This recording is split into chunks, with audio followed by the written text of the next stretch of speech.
पिछले क्लास में हम लोग यहाँ सीखे थे, ये पूरा सीख चुके हैं। अब आगे का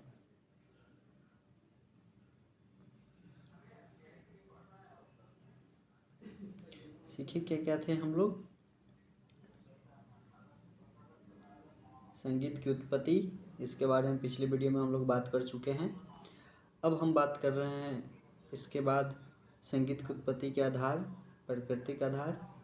जो भी नहीं देखे हैं वो पिछले वीडियो में जाके देख लीजिए। धार्मिक आधार भी के बारे में पढ़े हैं, मनोवैज्ञानिक आधार पढ़ चुके हैं, वैज्ञानिक आधार भी पढ़ चुके हैं। चलिए अब बात करते हैं भारतीय पाश्चात्य संगीत स्वर सप्तक। 7 स्वरों के क्रमबद्ध स्वर समूह को सप्तक कहते हैं।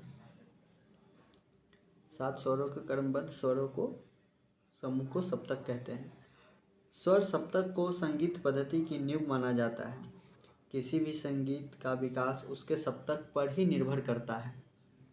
7 स्वरों का विकास सभ्यता के विकास से संबंधित होता है। हमारे भारतीय संगीत में 7 स्वरों का विकास शताब्दियों की निरंतर साधना का फल है। भारतीय संगीत में 7 स्वरों का क्रमिक विकास ही सप्तक है। जब 7 स्वरों के समूह को एक क्रम में गाया अथवा बजाया जाता है तो उसे सप्तक कहते हैं, जैसे सा रे गा मा पा धा नी। ठीक है, तो ये हो गया हमारा भारतीय संगीत का थोड़ा संगीत स्वर एवं सप्तक के बारे में जानकारी। तो इसमें आप थोड़ा अच्छा से डीपली देख लीजिए ध्यान से, है ना। ये हमारा जो सप्तक कहते हैं, सा रे गा मा पा धा नी, इसी को सप्तक कहते हैं। इसमें 7 सुर हैं, सा रे गा पा धा नी। ठीक है, जब 7 स्वरों को समूह को एक क्रम में गाया जाता है और जब बजाया जाता है उसे सप्तक कहते हैं। ये इसके बाद हम बात करेंगे अब भारतीय स्वर सप्तक। भारतीय संगीत का इतिहास देखने से पता चलता है कि प्राचीन काल के पूर्व से ही भारतीय स्वर ग्रामों के स्वरों की संख्या कम थी, है ना। पहले जो प्राचीन काल से पूर्व भारतीय स्वरों की ग्रामों की संख्या बहुत कम थी। सभ्यता के विकास की माप बढ़ते बढ़ते स्वरों की संख्या 7 हो गई। अब कैसे पता चलेगा ये चीज़? अब देखिए, यहाँ खेल शुरू होगा। वैदिक काल के प्रारंभ में एक ही स्वर था। धीरे धीरे 2, 2 से 3, 3 से 4, इस प्रकार सामगान के उत्तरकाल में 7 स्वरों का प्रयोग किए जाने लगा। ऋग्वेद काल में आचार्यों गायन्ति, गाथिन्नो गायन्ति, सामिनो गायन्ति, इस प्रकार के पद मिलते हैं।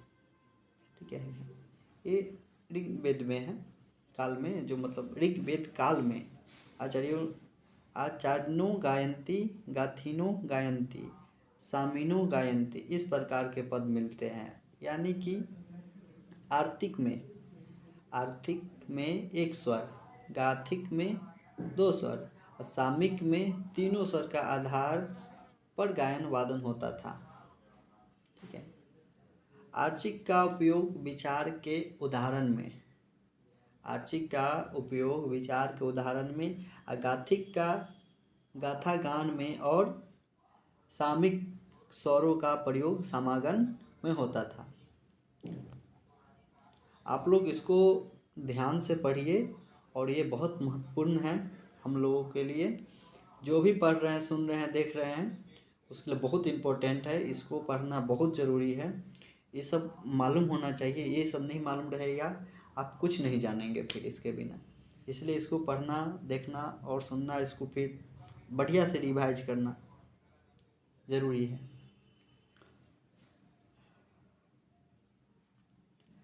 सामिक के स्वर तार सप्तक के ग रे सा म माने जाते हैं थे तार सप्तक के।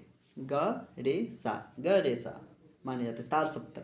तार सप्तक यानी 3 सप्तक हमारे हैं, ठीक है। एक मंद्र, एक मध्य, एक तार। तो यहाँ सामिक के स्वर तार सप्तक के ग रे सा माने जाते थे और तार सप्तक के गंधार में कभी कभी मध्यम स्वर का कन के रूप में प्रयोग किया जाता था, जिससे धीरे धीरे स्वरों की संख्या 3 के स्थान पर 4 हो गई।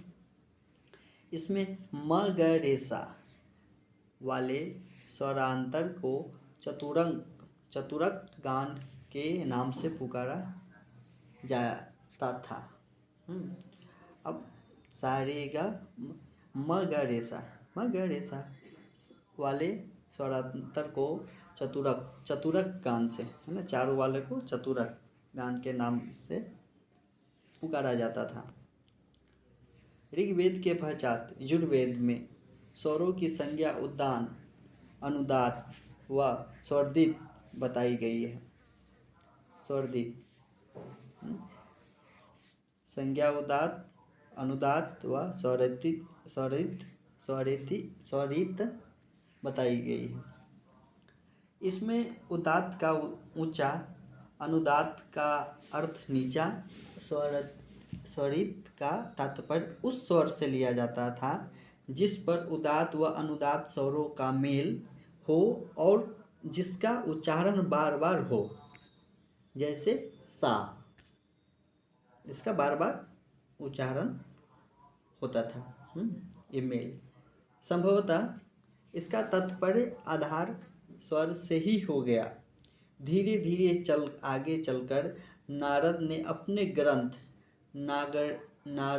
नारदीय शिक्षा में वैदिक कालीन 4 स्वरों में और 4 स्वरों जोड़कर उत्कृष्ट पूरा कर दिया।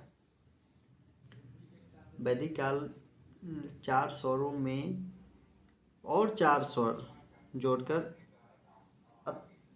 अष्टक पूरा कर दिया। यानी कि यह हो गया नारदीय शिक्षा में क्या हुआ, वैदिक काल के 4 स्वरों में और 4 और अन्य स्वर जोड़ दिए गए, ठीक है। तो इसमें आप देखिए क्या होता है। यजुर्वेद के पश्चात सामवेद काल आया तो पूर्णतः संगीतमय था। अच्छा, यजुर्वेद के पश्चात सामवेद आया, ठीक, सामवेद काल आया जो पूर्णतः संगीतमय था। सामवेद काल में ही वैदिक गान पूरे 7 स्वरों में गाए जाने लगा, ठीक है। सामवेद काल में, याद रखिएगा किस काल में, सामवेद काल में ही वैदिक गान पूरे 7 स्वरों में गाया जाने लगा। सामवेदीय कालीन स्वरों की संज्ञा निम्न है, जैसे पुरुष्ट, प्रथम, द्वितीय, तृतीय, चतुष्ट, मंत्र, अतिस्वर। म ग रे सा नि ध प। पुरुष्ट यानी कि म, प्रथम यानी ग, द्वितीय रे, तृतीय सा, चतुर्थ नि, मंत्र ध, अतिस्वर प। पाणिनि ने नारद के स्वर सिद्धांत की पुष्टि करते हुए जो वैदिक कालीन 8 स्वर माने हैं, उसमें म ग रे सा नि ध प म, इसमें स्वर सप्तक अवरोधात्मक था। वैदिक काल में ही 7 स्वरों का प्रयोग होने लगा। इस संदर्भ में निम्नलिखित श्लोक प्रचलित है, ठीक है। ये जो रहा जो श्लोक है वो उदात्ते निषाद गंधारी, अनुदात्ते ऋषभचैवतो स्वरिता प्रभा होते सरज मध्यम पचमा। अर्थात उदात्त में नी व ग स्वर, अनुदात्त में रे व ध स्वर और स्वरित के अंतर्गत सा, म व प स्वर आते हैं। अतः उपरोक्त विवरण के आधार पर हम कह सकते हैं कि भारतीय संगीत में एक स्वर से लेकर 7 स्वरों तक का विकास वैदिक काल में ही हो गया था।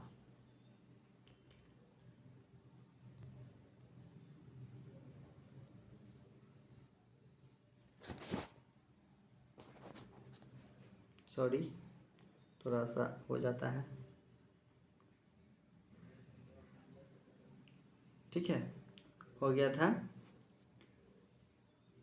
वैदिक काल के बाद प्राचीन काल में आते हैं। प्राचीन काल में ग्राम व मूर्छना के आधार पर गान क्रिया होने लगी। उस समय के सभी ग्रंथकारों ने अपने अपने ग्रंथ में स्वीकार किए गए स्वरों ग्रामों का उल्लेख किया है। प्राचीन संगीत विद्वानों ने 22 श्रुतियों में 7 स्वरों को स्थापित कर एक सप्तक माना। अतः सप्तक में श्रुतियों की व्यवस्थित क्रम को ही ग्राम कहा जाता है। सप्तक के श्रुतियों के व्यवस्थित क्रम को ही ग्राम कहा जाता है।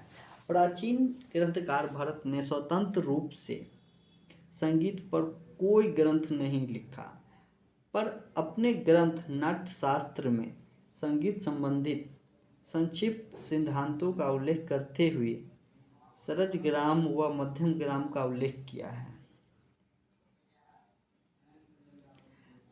सरज ग्राम स्वर स्थान देखिए। श्रुति 4 7 9 13 17 20 22। स्वर का नाम है सारे ग प, सारे ग म प ध नि। श्रुति अंतर क्या हुआ? 4 3 2 4 4 3 2। इस सरज ग्राम का स्वर स्थान है 4 3 2 4 4 3 2। ये आप पढ़े होंगे, ये देख लीजिए। 7 चौथा नंबर पे है सा, 7वें नंबर पे है रे, 9वां नंबर पे ग म, 13 पे, 17 पे प, 20 पे ध, 22 पे नी। तो 4 3 2 4 4 3 2 सरज ग्राम का ये स्थान है। अच्छा, अब मध्यम ग्राम के बारे में पढ़ लीजिए। मध्यम ग्राम के स्वर स्थान सा, श्रुति अंतर देख लीजिए। 4 3 2 4 3 4 2, 4 3 2 4 3 4 2 मध्यम ग्राम। सा 4, रे 7, ग 9, म 13, प 16, ध 20, नी 22। सा रे ग म प ध नी 4 3 2 4 3 4 2। उपरोक्त ग्रामों के स्वर स्थान संवाद भाव पर आधारित थे।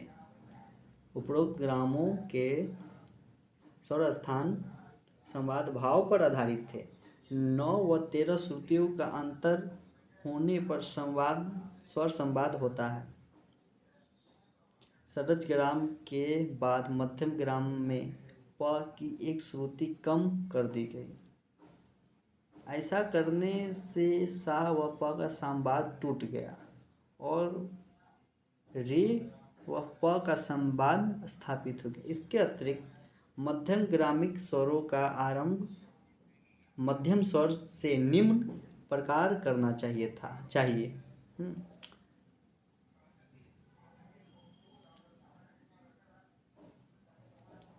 इसमें 4 3 2 4 4 3 2,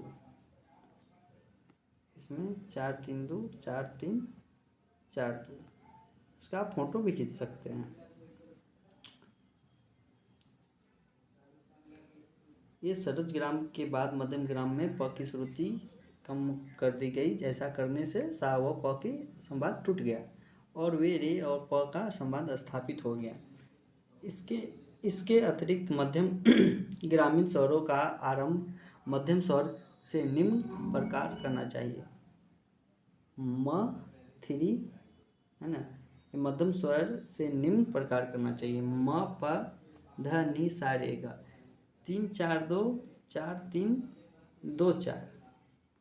इस काल में सरज ग्राम का मध्यम ग्राम के अतिरिक्त एक और ग्राम का भी उल्लेख किया गया है। एक और ग्राम का उल्लेख किया गया है। कौन? इस काल में सरज ग्राम और मध्यम ग्राम के अतिरिक्त एक और ग्राम का उल्लेख किया गया है। सारंग देव ने भी भारत के ही स्वर सप्तक ग्राम विकास क्रम को ही स्वीकार किया है। अब ये देखिए सारंग देव के बारे में बताया जा रहा है। प्राचीन काल के बाद मध्यम काल में स्वर ग्राम से संबंधित अनेक सिद्धांत बने। इस युग के प्रतिनिधि कलाकार दक्षिण में रामामात्य व उत्तर में अहोबल थे, है ना। दक्षिण जो कलाकार थे दक्षिण में रामामात्य और उत्तर में अहोबल थे। मध्यकाल में मध्यम ग्राम का लोप हो गया। मध्यकाल में मध्यम ग्राम का लोप हो गया और सरज ग्राम को संगीत का आधार माना गया और सरज स्वर को ही आधार स्वर माना जाने लगा। साथ ही सा व प को अचल स्वर हो गए। सा और प अचल स्वर हो गए। ठीक है। मध्यकाल में ही म का लोप हो गया, याद रखिएगा ये चीज। सरज ग्राम का संगीत के आधार माना गया और सरज स्वर को ही आधार स्वर माना जाने लगा। साथ ही सा और प अचल स्वर हो गए।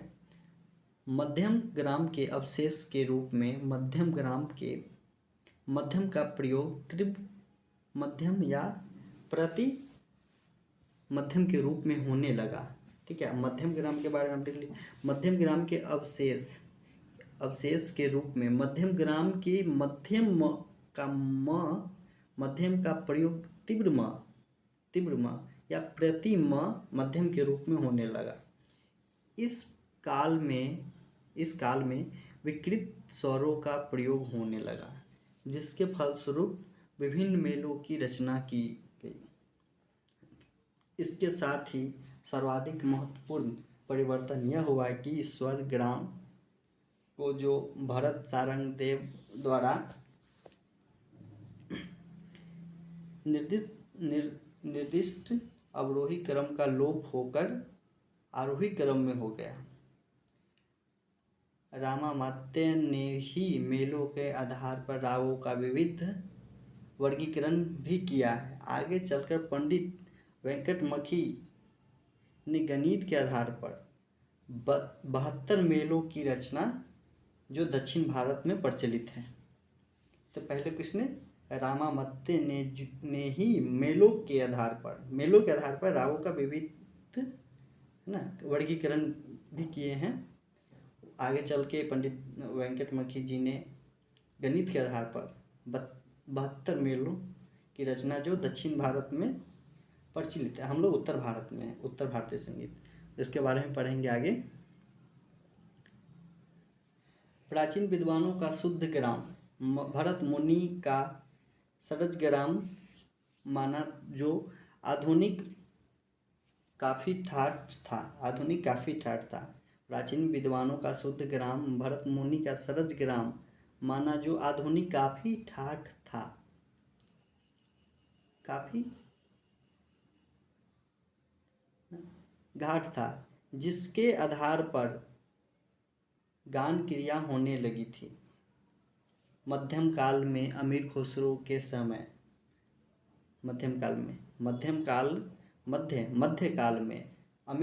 के समय भारतीय संगीत व अरबी व फारसी संगीत का प्रभाव रहा, क्योंकि पाइथागोरस का स्वर ग्राम व अरबी फारसी स्वर ग्राम सदा से ही आधुनिक बिलावल ठाठ जैसे ही स्वर रहे। ध्यानपूर्वक देखा जाए तो बिलावल ठाठ के स्वर भारत के सरज ग्राम की नैषादी रजनी मूर्छना भारत के सरज ग्राम की नैषादी रजनी मूर्छना है। अतः यह सिद्ध होता है कि बिलावल ठाठ को जो शुद्ध ग्राम के नाते फारसी संगीत के संपर्क में आने से भारतीय संगीत में आया। बिलावल ठाठ का जो शुद्ध ग्राम के नाते फारसी संगीत के संपर्क में आने से फारसी संगीत के संपर्क में आने से भारतीय संगीत में आया। यह ग्राम स्वामी हरिदास व तानसेन के काल में भी प्रचलित था। स्वर सप्तक, यह ग्राम स्वामी हरिदास व तानसेन के काल में भी प्रचलित था। उत्तर भारतीय संगीत की ऐसी समस्याओं के समाधान हेतु जयपुर नरेश महाराजा प्रताप सिंह देव 1779 से 1809 तक ने एक बृहद संगीत प्रचार गोष्ठी का आयोजन किया, जिसके फलस्वरूप संगीत सार नामक ग्रंथ संगीत सार नामक ग्रंथ की रचना की गई, जिसके निष्कृत बिलावल ग्राम मतलब स्वर सप्तक को ही शुद्ध ग्राम माना। इसके पश्चात 1813 ईस्वी में पटना के नवाब मोहम्मद रजा साहब ने कितना में 1813 में, और जयपुर नरेश महाराजा प्रताप सिंह देव 1789 से 1809 में, यहाँ से 1700 इतना के संगीत के बहुत बड़ा मतलब प्रचार किए, संगीत विचार गोष्ठी आयोजन, बहुत सारा आयोजन वगैरह किए, जिसके फलस्वरूप संगीत सार नामक ग्रंथ की रचना की गई, जिसके निष्कृत बिलावल ठाट स्वर सप्तक की शुद्ध ग्राम माना, इसी को शुद्ध माना गया। इसके पश्चात 1813 ईस्वी में पटना के नवाब मोहम्मद रजा साहब ने अपने ग्रंथ है ना, वो ग्रंथ लिखे नगमाते आसफी में भी बिलावल का ही शुद्ध ग्राम माना है। अतः बिलावल को शुद्ध ग्राम मानते हुए ग्रंथकार ने अपने अपने शुद्ध विकृत स्वरों को 22 श्रुतियों के अंतर्गत स्थापित किया है। अंततः कहा जा सकता है कि ऋग्वेद काल से लेकर सामवेद, वैदिक काल, प्राचीन काल, मध्यकाल व आधुनिक काल तक स्वरों का विकास क्रम एक स्वर से बढ़ते बढ़ते 7 स्वर व 5 विकृत स्वरों तक विकसित हो गया। कहाँ से? ऋग्वेद से लेकर सामवेद से वैदिक काल से प्राचीन काल से मध्यकाल और अभी आधुनिक काल तक जो भी विकास हुआ, ऐसे स्वर बढ़ते बढ़ते 7 शुद्ध हुए, 5 विकृत स्वरों तक विकसित हो गया। इस 12 स्वरों को 22 श्रुतियों में स्थापित किया गया। कई ग्रंथकारों ने शुद्ध विकृत स्वरों को संख्या पृथक भी मानी है, परंतु वर्तमान में भारतीय संगीत के एक सप्तक में 7 शुद्ध व 5 विकृत स्वर ही माने गए हैं। ठीक है, इतना आप क्लियर हो चुके होंगे है ना, सप्तक के बारे में, शुद्ध विकृत के बारे में। अब आगे पढ़ते हैं हम लोग। सप्तक का अर्थ 7 होता है। सप्तक का अर्थ 7 होता है। इसमें सारे गामा पा धा नी इतना स्वर है, एक सप्तक 7 होता है। इस प्रमुख 7 स्वरों की ऊंचाई नीचाई के आधार पर ही सावत के अतिरिक्त रे गा मा पा नी के अलग रूप भी होते हैं, जिन्हें गायन वादन में प्रयोग किया जाता है, जिन्हें विकृत स्वर का नाम दिया गया है। कुल मिलाकर 12 स्वरों का नाद स्थानों को एक सप्तक माना और सामान्य अवधि या नाद स्थान के अतिरिक्त आवाज ध्वनि की ऊंचाई नीचाई के आधार पर नाद स्थानों के 3 भेद माने गए, जिन्हें नाद स्थान वॉइस रजिस्टर है ना, वॉइस रजिस्टर अथवा स्वर सप्तक के नाम पर जाना जाता है। हिंदुस्तानी संगीत जो मद्रास, मैसूर व आंध्र प्रदेश को छोड़कर संपूर्ण भारत में प्रचलित है, वह भातखंडे पद्धति के अनुसार संगीत में सप्तक के 3 भेद माने गए हैं।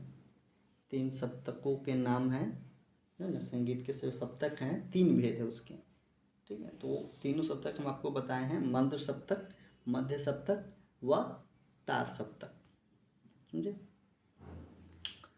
तभी जो हिंदुस्तानी संगीत जो है मद्रास, मैसूर, आंध्र प्रदेश को छोड़कर संपूर्ण भारत में जो प्रचलित है वो कौन सा है, भातखंडे पद्धति, ठीक है। और इसके 3 भेद हैं, मंद सप्तक, मध्य सप्तक और तार सप्तक। पढ़िए खूब। ध्वनि के साधारण ऊंचाई में जब मनुष्य बात करता है अथवा आ इस प्रकार आलाप लेता है तो उसे मध्य सप्तक कहते हैं, किंतु जब भी गाने बजाने में नीचे स्वर में जाने की आवश्यकता होती है तो वहाँ मंद्र सप्तक के स्वर काम लेते हैं, और जब मध्य सप्तक से ऊंचा गाने की आवश्यकता पड़ती है तो उसे तार सप्तक के स्वर प्रयुक्त होते हैं, ठीक है। अब हम मंद्र सप्तक के बारे में पढ़ेंगे। मंद्र सप्तक के स्वरों की आवाज़ सबसे नीची होती है तथा मध्य सप्तक से आधी होती है। मंद्र सप्तक सप्तक के स्वरों को बोलने से हृदय पर जोर लगाना पड़ता है, ठीक है। भातखंडे पद्धति में मंद्र सप्तक के स्वरों को पहचान हेतु स्वरों के नीचे बिंदु लगाई जाती है, जैसे सारे ग म प आदि, ठीक है, उसके नीचे बिंदी लगाती है। अब मध्य सप्तक में क्या होता है, 3 सप्तक है, मंद्र, मध्य, तार, ठीक है। तो मंद्र सप्तक में दुगुनी आवाज होने पर मध्य सप्तक कहलाता है। मध्य का अर्थ हुआ बीच, अर्थात न कि अधिक ऊंचा और न अधिक नीचा। इसके स्वरों की पहचान हेतु कोई चिन्ह नहीं है, केवल इस सप्तक में कोमल तीव्र स्वरों का प्रयोग होता है जो उन्हें चिन्ह लगाए जाते हैं। मध्यम सप्तक के स्वरों को बोलने में कंठ पर जोर लगाना पड़ता है। इस प्रकार से सारे गामा पाधानी आदि इसी स्वर है। और इसके बाद है तार सप्तक। मध्य सप्तक से दुगुनी ऊंची आवाज होने पर तार सप्तक कहलाता है। इसे उच्च सप्तक भी कहते हैं। इसकी पहचान हेतु स्वरों के ऊपर एक बिंदु लगा दिया जाता है। तार सप्तक के स्वरों को बोलने हेतु तालु पर जोर लगाया जाता है। इस सप्तक के चिन्ह इस प्रकार लगाए जाते हैं, सा के ऊपर बिंदी, रे के ऊपर बिंदी, इस रे गा मा पर देख रहे होंगे, यहाँ पे है आदि। तार सप्तक को देख लीजिए नीचे। तो यहाँ हम लोग अभी पढ़े हैं तार सप्तक, जिसमें ऊपर के दो तालु से बोलना पड़ता है, जोर लगाना पड़ता है। और इसके बाद हम पढ़े हैं मध्य सप्तक, जो कंठ के जोर से पढ़ाना पड़ता है। इसके बाद हम लगाए हैं मंद सप्तक, जिसमें हृदय पर जोर लगाना पड़ता है, ठीक है। इसके हिसाब से गाते हैं, ठीक है। तो यहाँ पर सप्तक के अर्थ है ना 7 होता है। इसके बारे में प्रमुख ऊंचाई नीचाई है ना, ये सब नीचे बता ही दिए।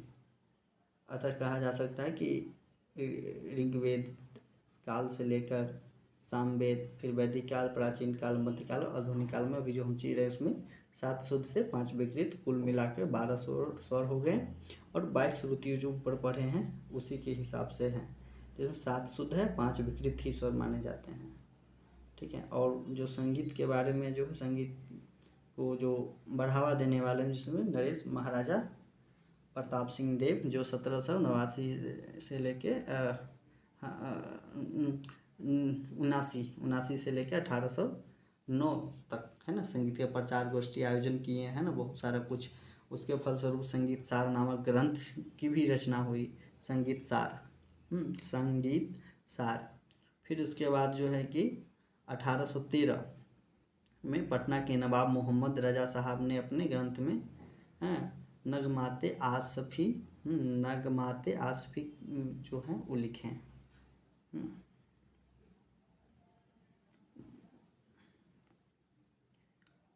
इसके बाद ये हो गया प्राचीन विद्वानों का शुद्ध, है ना, भरत मुनि, मध्यम, ग्राम माने, जो आधुनिक काफ़ी ठाठ है था, जिसके आधार पर गान क्रिया होने लगी, ठीक है। अमीर खुसरो भारतीय संगीत के अरबी फारसी संगीत का प्रभाव रहा उनका पाइथागोरस का स्वर अब अरबी फारसी स्वर ग्राम सदा से ये आधुनिक बिलावल ठाट जैसे स्वर रहे हैं। ठीक है, ध्यानपूर्वक देखा जाए तो बिलावल ठाट के स्वर भरत के सरज ग्राम की नैषादी रजनी मूर्छना है। ठीक है, इससे सिद्ध होता है कि बिलावल ठाट को जो शुद्ध ग्राम के नाते फारसी संगीत के संपर्क में आने से भारतीय संगीत में आया। यह ग्राम स्वामी हरिदास व तानसेन के काल में ही प्रचलित था। इसके बाद रामावत्य ने ही मेलों के आधार पर रागों के विविध वर्गीकरण भी किए हैं। आगे चल के पंडित वेंकट मखी ने गणित के आधार पर देखिए वो किए हैं, तो अपना मेलों के आधार पर किए, ये अपना गणित के आधार पे 72 मेलों की रचना है ना, दक्षिण भारत में बहुत प्रचलित है। अभी भी जाइएगा तो आपको मिल जाएगा, वहाँ पर बहुत ठाट वो हैं, इसी चलते हैं वहाँ पे। हाँ, इसके बाद सर्वाधिक महत्वपूर्ण परिवर्तन हुआ है ग्राम स्वर ग्राम, जो भरत सारंग देव द्वारा निष्कृत आरोही अवरोही क्रम का लोप जो होकर आरोही क्रम हो गया। इस तरह से हो गया। ये हमारा हो गया श्रुति के बारे में। मध्यम ग्राम के स्वर स्थान देख सकते हैं, इसमें क्या है, कहाँ पर कौन स्थान पे कौन है। ये कुल मिला के 22 है, 1 से 22 तक गिनती लिख लीजिए। उसमें चौथा नंबर पर बैठा दिए सा, 7वां नंबर पर रे, 9वां पर ग, 13 पे म, 16 पे प, 20 पे ध और 22 पे नी। तो उसका अंतर कितना हो गया, पहला हो गया सा हो गया 4 पे, फिर 5 6 7 3 हटा कीजिएगा तो हो जाएगा रे, फिर 2 और बढ़ाइएगा तो ग 9 पे चला जाएगा, फिर वहाँ से और आगे बढ़ाइएगा 4 तो 13 पे चला जाएगा, फिर वहाँ से 3 और बढ़ाइएगा तो 16 पर प। ठीक है, फिर वहाँ से और 4 आगे बढ़ाइए तो 20 जहाँ पर ध, फिर और 2 और आगे बढ़ाइएगा तो नी, 20 के बाद 22 नी, तो यहाँ पे नी 22 पे। तो ये मध्यम ग्राम का स्वर स्थान हुआ। और ये हम लोग को जो अभी चलता है सरज ग्राम, जो अभी हम लोग पढ़ाई करते हैं, ये इसका ये है 4 3 2 4 4 3 2 ऐसे करके आगे बढ़ाते जाइएगा, 22 पे आ जाएगा सारे गामा पदानी। ये हो गया श्रुति स्थान सब देख ही लिए। वैदिक काल में प्राचीन काल की मूर्छना के आधार पर गान क्रिया है ना, इसके बारे में भी जानिएगा। प्राचीन ग्रंथ भारत में स्वतंत्र रूप से, ये तो सही बात है कि संगीत पर कोई ग्रंथ नहीं लिखा गया है, पर अपने ग्रंथ जो है उनके है ना, नाट्य शास्त्र उसके संबंधित है ना, उसके बारे में मतलब उसके सिद्धांतों संक्षिप्त में, वो भी ज़्यादा नहीं, संक्षिप्त में सिद्धांतों का उल्लेख करते हुए सरस ग्राम व मध्यम ग्राम का उल्लेख किया गया है भरत जी ने, प्राचीन ग्रंथकार भरत ने। ये हम पढ़े हैं, मूर्छना हो गया, ये सब हो गया। कैसे कैसे हुआ, वैदिक काल के 8 स्वर माने गए हैं। पाणिनि ने नारद के स्वर सिद्धांत की पुष्टि करते हुए जो वैदिक काल के 8 स्वर माने गए वो थे म ग रे सा नि ध प म। ठीक है, धन्यवाद। यहाँ तक पढ़े हैं हम भारतीय स्वर सप्तक।